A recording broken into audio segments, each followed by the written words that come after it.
Hoje o nosso convidado é Luís Lobo Jordão e vamos falar sobre tecnologia, saúde e sustentabilidade, olhando para estes temas sobre um ponto de vista de investimento e perceber também como estes tópicos podem contribuir para a nossa liberdade financeira.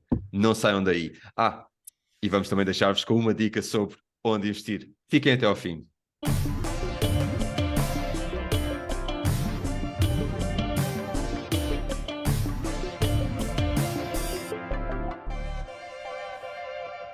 Olá e bem-vindos a mais um episódio do Podcast Cruzamento. No episódio de hoje vamos falar como o investimento, e sim, deixaremos várias dicas sobre como o fazer, tem um impacto positivo na saúde, tecnologia e sustentabilidade. O meu nome é André Correia e estou acompanhado pelo meu amigo e anfitrião Daniel Guedalha. Olá e bem-vindos a mais um episódio do Podcast Cruzamento. Hoje estamos acompanhados por Luís Lobo Jordão. Olá Luís, muito bem-vindo ao Podcast Cruzamento. Olá, bom dia Daniel, bom dia André, obrigado pelo convite. Estou muito contente de estar aqui convosco neste podcast. Excelente, excelente Luís. Então vamos começar a primeira pergunta. Em 30 segundos, quem é o Luís Lobo Jordão e já agora fala-nos do teu podcast Fire Talks? Ok, ia começar por aí, pelo podcast. Se calhar nós temos isso em comum, portanto temos um podcast, eu tenho um podcast Fire Talks Portugal, e isso vem do quê? Vem de eu estar num grupo de Facebook com muitas pessoas interessadas nesse movimento, que se calhar vamos falar mais à frente, do Fire. E isso vem do quê? Vem de eu ser investidor já há mais de 20 anos, ser analista financeiro certificado pelo CFA e ter inclusivamente criado alguns fundos. Ainda sou responsável por fundos PPR, fundos de pensões abertos, portanto fundos para os portugueses investirem, e também fundos dedicados, que é para pessoas com mais capital. E pronto, eu comecei a investir há bastante tempo, em 99, ainda foi no outro milénio, e gosto muito de partilhar a minha experiência assim com as pessoas, porque falta muita literacia financeira em Portugal e gosto de dar esse contributo. Referiste que falta muita literacia financeira e de facto, diversos rankings mostram que Portugal está, infelizmente, na cauda da Europa. E só com a nossa educação, sabendo daquilo que estamos a falar, podemos tomar as melhores decisões.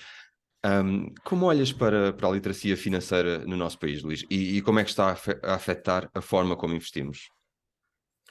Pronto, como disseste, há vários estudos que mostram a literacia financeira em Portugal ser abaixo da média, portanto foi um estudo recente até do Banco Central Europeu, na zona euro, estamos quase no último lugar. Mas também a nível mundial a literacia financeira não está assim muito bem, portanto as pessoas genericamente têm alguma aversão ao tema dinheiro.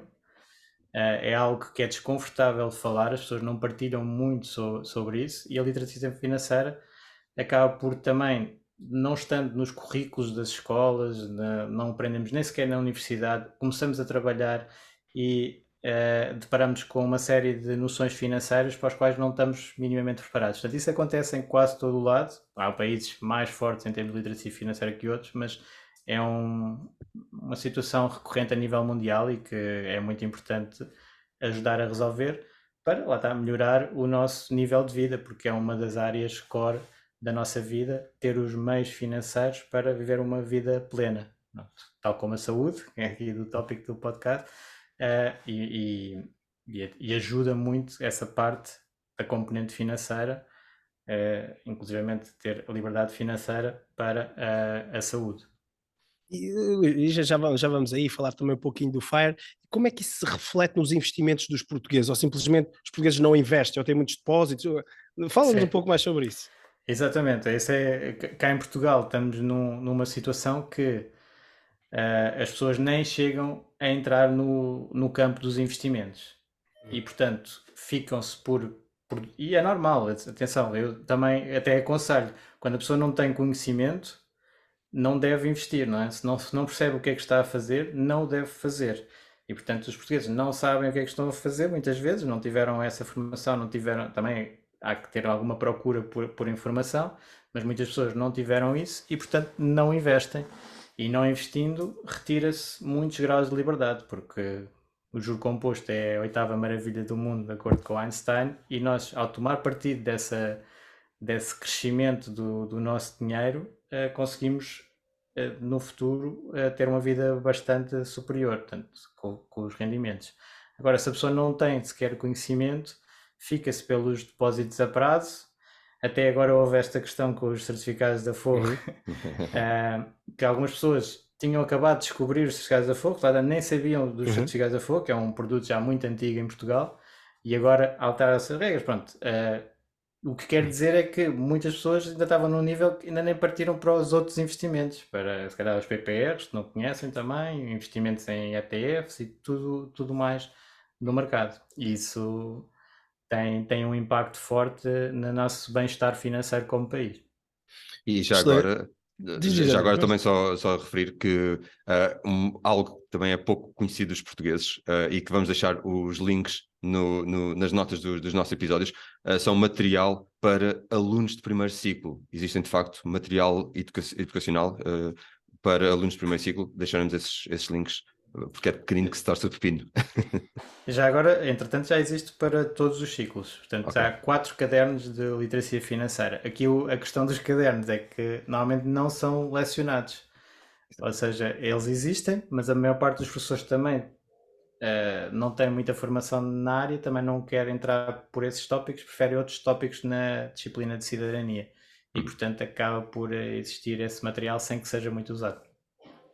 fica aqui também, se calhar, o rap. Vamos então falar aqui um bocadinho do porquê disto ser importante e da independência financeira, e já referiste há bocado, Luís, o chamado movimento FIRE. E isto pode também ajudar-nos a ganhar tempo, nomeadamente, e disseste também isso há pouco, para tratarmos da nossa saúde. Queres explicar a quem nos ouve, primeiro, o que é o movimento FIRE e se isto é uma coisa só para ricos? E achas que a independência financeira nos pode realmente ajudar a ganhar saúde? Ok. Então, o movimento FIRE é algo que não é só para ricos, mas as pessoas arriscam-se a ficar mais ricas ao conhecer o movimento FIRE. Arriscam-se bastante. O risco, lá está. Nós muitas vezes olhamos para risco como algo negativo, mas o risco também é uma oportunidade. E, portanto, quando eu falo em risco, também há um retorno associado, normalmente, a essa assunção de risco. E o movimento FIRE, então, é Financial Independence Retire Early. Portanto, é um movimento que vem dos Estados Unidos, principalmente, é um movimento mundial. E, portanto, traduzido para cá para Portugal, será Independência Financeira, Reforma Antecipada.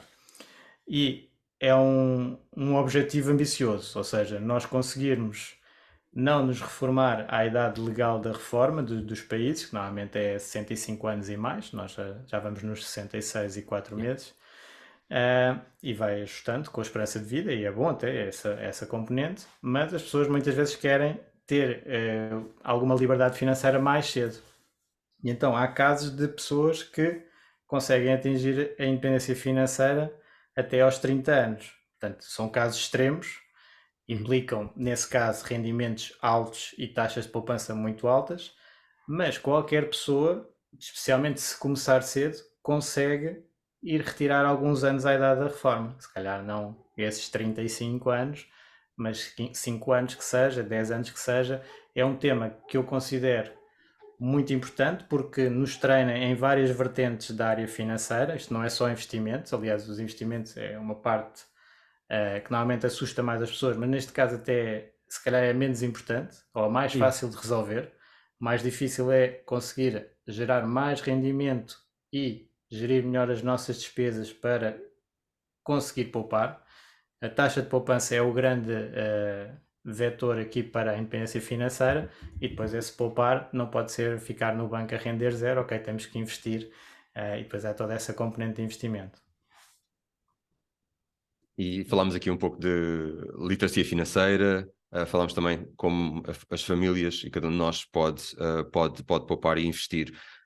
Olhando agora um bocadinho mais para a parte pública, para o investimento público, e fala-se muito da sustentabilidade da segurança social, e estavas a falar também da reforma, obviamente tem um peso grande. Como olhas para este desafio? Será que uma solução poderia passar por uma melhor gestão da carteira de investimentos públicos e da diversificação do portfólio desses investimentos, nomeadamente nas áreas da saúde e da tecnologia? Sim, da parte da saúde e tecnologia, efetivamente, neste momento, por exemplo, tecnologia é o maior setor de mercado nos mercados de capitais, portanto, nos índices mundiais, índice americano, a tecnologia tem um peso muito, muito forte, a saúde um pouco mais pequeno, e ambas serão, fazendo aqui as contas por alto, uns 35, 40% do índice mundial. Ok. Portanto, já é significativo. Uhum. Mas eu sou mais apologista de investimento mais diversificado, ok? Portanto, usar todos os setores, ou bastantes setores da economia, e não tentar restringir muito num específico, porque esse pode ter problemas. Portanto, regras de diversificação, ok? Neste momento até tem estado muito forte, mas pode não acontecer isso para sempre. E, portanto, o ideal é ter uma carteira diversificada, pronto, aqui nos investimentos. Em termos da segurança social, sim, nós temos uma segurança social que é bastante conservadora, tal como o país na componente de investimento. E enquanto alguns países têm, por exemplo, o exemplo que eu costumo usar é a Noruega, o Fundo Soberano da Noruega tem 70% de ações. Cá, normalmente, quando se diz 70% de ações, as pessoas pensam, é uma loucura, estão a jogar no casino. Pronto, mas isto é falta de literacia financeira, porque as ações no longo prazo são, e usando ações de uma maneira diversificada, ela está tendo empresas de qualidade no portfólio, são uma excelente opção para crescimento de longo prazo da nossa poupança, dos nossos investimentos. E consegue-se taxas de rentabilidades muito mais altas do que investimentos tradicionalmente mais seguros, como as obrigações, que são a parte principal no portfólio da segurança social. Portanto, logo aí, nós temos uma diferença de retorno esperado do património que está na segurança social muito diferente, por exemplo, para um país como a Noruega, enquanto se calhar a expectativa de retorno de um fundo soberano da Noruega estará nos 6, 7% ao ano, em Portugal teremos 2, 3%. Portanto, eles já têm mais capital e vai crescer a uma taxa tipicamente mais alta. Claro que vão ter que sofrer aquilo que é o grande custo dos investimentos com risco, que é, de vez em quando, vão ter uma queda forte. Tivemos o ano passado os mercados mundiais a cair mais de 20%. Portanto, há sempre um preço a pagar para ter esse retorno mais alto no futuro. A nossa segurança social também, no fator de sustentabilidade, estamos com um sistema público que, à partida, é sustentável para o Estado. Porquê? Porque com a esperança de vida a aumentar, a idade da reforma aumenta, e o que está a acontecer também é os cálculos da pensão que a pessoa vai receber vão sendo cortados. Enquanto há poucos anos atrás uma pessoa reformava-se e recebia 80% do salário, o último salário que estava a receber, as projeções para o futuro é que quem está agora a começar a sua carreira contributiva, portanto a entrar no mercado de trabalho, vai receber cerca de 40%, portanto passa de 80% para 40%. O que quer dizer que há aqui algo extremamente negativo, que é este corte para as pessoas, e algo que eu digo que pode ser positivo, que é as pessoas se mexerem para ganharem literacia financeira e resolverem essa componente que está a ficar em falta da sua reforma. E se calhar até conseguem depois reformar-se mais cedo, que é a tal vantagem da parte negativa transformar-se numa parte positiva. E falámos agora muitas vezes na palavra sustentabilidade, que tem aqui vários ângulos, e a sustentabilidade é de facto um tema cada vez mais presente nas nossas vidas. E se olharmos aqui para a framework, para o conceito de ESG, o Environmental, Social and Governance, está cada vez mais em voga. Ao mesmo tempo, Luís, muitas empresas não são tão cuidadosas na definição destes pontos, sendo que se fala muito no chamado greenwashing. Como olhas para o tipo de investimentos na área da sustentabilidade de uma forma geral? Já agora explica aos nossos ouvintes o que é isto do greenwashing. Ok. Então, o greenwashing é tentar usar as métricas para esconder práticas menos positivas, mas gerindo aquelas métricas de maneira positiva. Portanto, aparece como algo sustentável, como algo com o selo ESG, mas na prática não será assim tanto. E claro, como estavas a dizer, isto é uma área de crescimento que começou há alguns anos.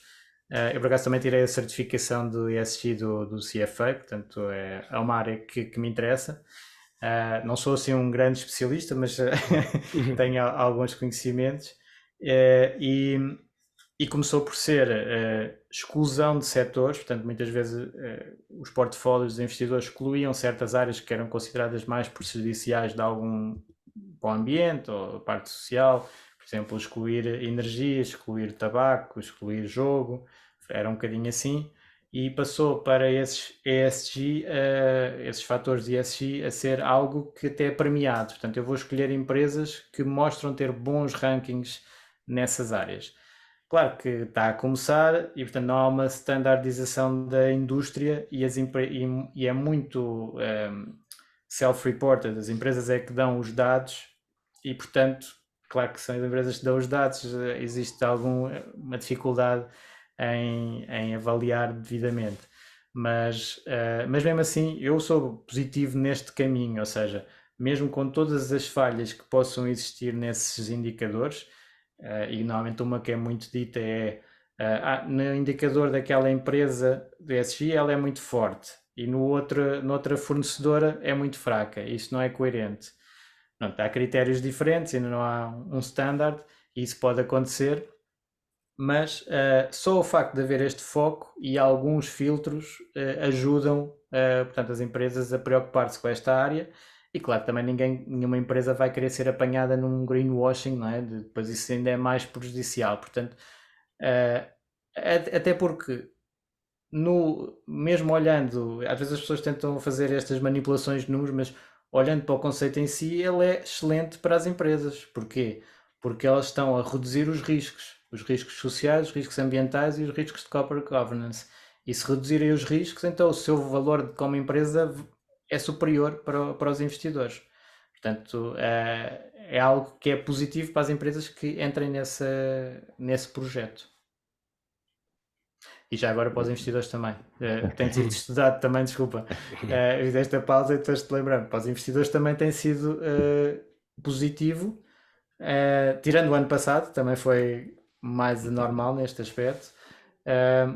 Ter ratings ESG superiores, assim em média. As empresas com ratings superiores têm dado melhores retornos ajustados do risco do que empresas com ratings mais baixos. E falando aqui em investimentos, tu referiste que uma das tuas áreas de especialização são os planos de poupança-reforma, PPR, e este é um veículo de investimento que estão muito associados a produtos financeiros que só se podem, e estávamos a falar da reforma, só se podem movimentar apenas na idade da reforma. Mas isto não é bem assim, pelo que nós percebemos, e gostávamos de pedir a tua opinião. A pergunta aqui é se podes explicar a quem nos ouve melhor o que é que são os PPRs, como é que podem ser utilizados como veículos de investimento para todas as idades e em todas as áreas, incluindo as que abordamos aqui, tecnologia, saúde e sustentabilidade. E queria aqui também realçar que é possível criar PPRs em nome de recém-nascidos, não é, Luís? É verdade. Isso foi um bónus da nossa descoberta dos PPRs, em que é bastante difícil investir para crianças em Portugal em mercados de capitais. Portanto, eu estou sempre a investir nessa área e queria pôr também para os meus filhos, mas não se consegue fazer contas de corretagem para eles. Portanto, é considerado algo muito arriscado e não dá. Mas através de um fundo, PPR, consegue-se fazer isso. Então, o PPR acaba por ser um formato. E esse formato tem alguns benefícios fiscais interessantes em Portugal. Portanto, incentiva a poupança de longo prazo e está mais vocacionado para a reforma, mas como disseste bem, consegue-se usar mesmo que não seja na reforma.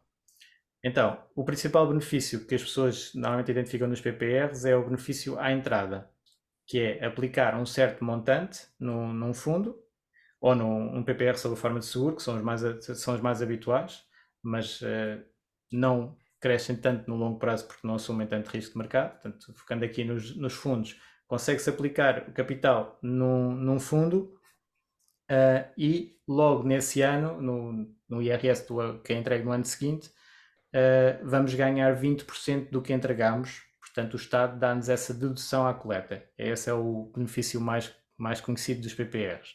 Isso está limitado, de acordo com a idade vai variando, mas pronto, pessoas até aos 35 anos, o máximo é aplicar 2.000 euros e receber 400 euros extra no IRS.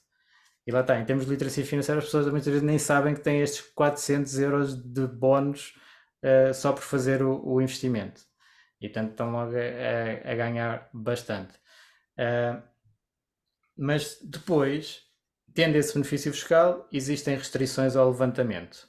E essas restrições implicam que não seja na idade da reforma, mas a partir dos 60 anos. Só se pode levantar a partir dos 60 anos, ou algumas exceções previstas na lei, desemprego, problemas de saúde, doenças graves, por exemplo, aqui a saúde está prevista para essas emergências, e também para pagamento do crédito de habitação própria permanente, pode-se levantar após 5 anos.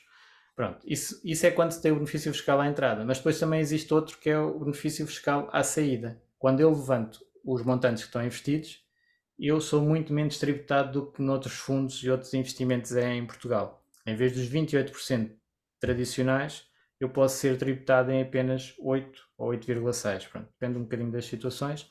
Passado 8 anos, é 8,6 que posso fazer o levantamento sem ser em nenhuma condição prevista na lei. Portanto, se for previsto na lei, é os 8%. E então, o que é que acontece? É um fundo normal. Se eu não tiver o benefício fiscal à entrada, não tenho que o devolver se levantar fora das condições. Portanto, funciona como um fundo normal, com esse benefício à saída, ser tributado a 8,6% e, portanto, com um desconto de 70% nos impostos.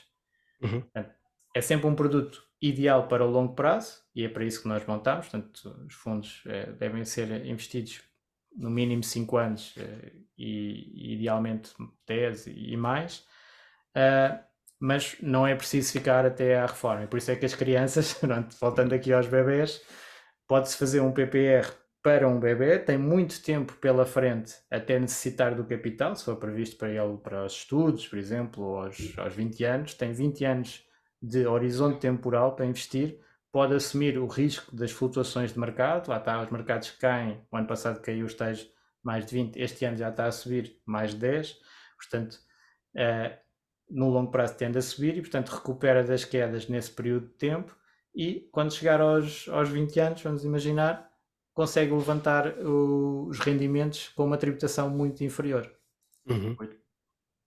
Novamente o tema da sustentabilidade, do longo prazo, e as tecnologias também são algo muito relevante. E nós temos falado aqui durante o nosso episódio, Luís, da literacia financeira. E o uso das tecnologias e plataformas digitais é cada vez maior e tem contribuído para uma democratização também do investimento. Será que a utilização de tecnologia, do teu ponto de vista, obviamente, pode ajudar a resolver problemas de literacia financeira, ou será que as empresas chamadas fintech, como a Digiro ou Revolut, criam um gap ainda maior na sociedade, ou seja, aqueles que sabem e aqueles que não sabem? Sim, isso vai existir. Portanto, quem não está dentro do digital vai ficar mais para trás, porque realmente há oportunidades do digital que não ficam a conhecer.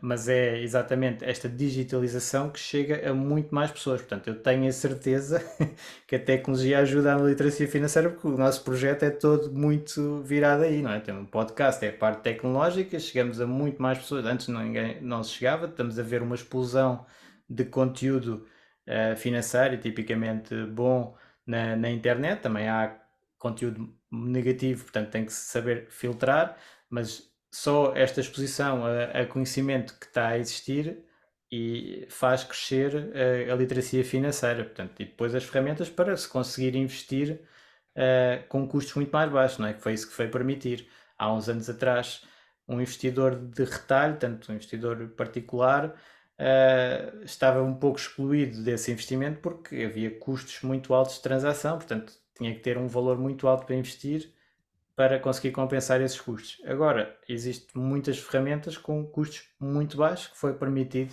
pela tecnologia. Claramente. Excelente. E chegámos àquele ponto em que muitos dos nossos ouvintes e de quem nos vê no YouTube estão à espera. E tal como nós prometemos, aqui vai. Uma pergunta muito prática, Luís. Se tivesses 10 mil euros para investir nas áreas da saúde e tecnologia, qual seria a tua sugestão? Tirar notas. Vamos lá, Luís. Aqui na parte de tecnologia, pronto, se considerarmos todas estas ferramentas, não é? Temos muitas opções. Eu acho que o primeiro investimento que nós devemos fazer é em conhecimento. Portanto, eventualmente usar aqui a tecnologia digital para aprender num curso, numa mentoria, numa situação dessas. Livros também, audiobooks, podcasts, pronto. investir no conhecimento é fundamental. Depois, em termos de aplicação prática, eu acho que nós devemos investir principalmente num portfólio global. E, portanto, eu sugeria investigarem, e só falámos aqui do ESG. E existem fundos e ETFs. ETFs são Exchange Traded Funds, portanto, são fundos transacionados em bolsa que nós conseguimos ter acesso através das plataformas. Pois há aqui uma série de caminhos que vão ter que seguir para chegar a estes pontos, mas ETFs com essa sigla ESG ou SRI também, Socially Responsible Investment. E isso permite muitas vezes investir de uma forma diversificada no mercado com esses critérios. Ou seja, há fundos que filtram as empresas que têm melhores rankings nesses critérios. Isso seria uma boa aposta. E outra que eu não queria deixar de referir aqui é uma empresa que nós conhecendo do PPR também, fazemos algum investimento de sustentabilidade no PPR. Uma parte das comissões nós aplicamos nessa empresa que se chama a GoParity. Não sei se conhecem. A GoParity é uma plataforma de impacto, crowdfunding, crowdlending principalmente, que aposta em projetos de sustentabilidade, ou seja, nós podemos investir em projetos que têm um impacto ambiental positivo, ambiental e social também tem alguns, e nós podemos escolher e começar com valores pequenos. Até eu consigo-vos dar um código que as pessoas ficam logo começam a investir com 5 euros que nem são delas, portanto podem começar a experimentar a plataforma com isso. Ok.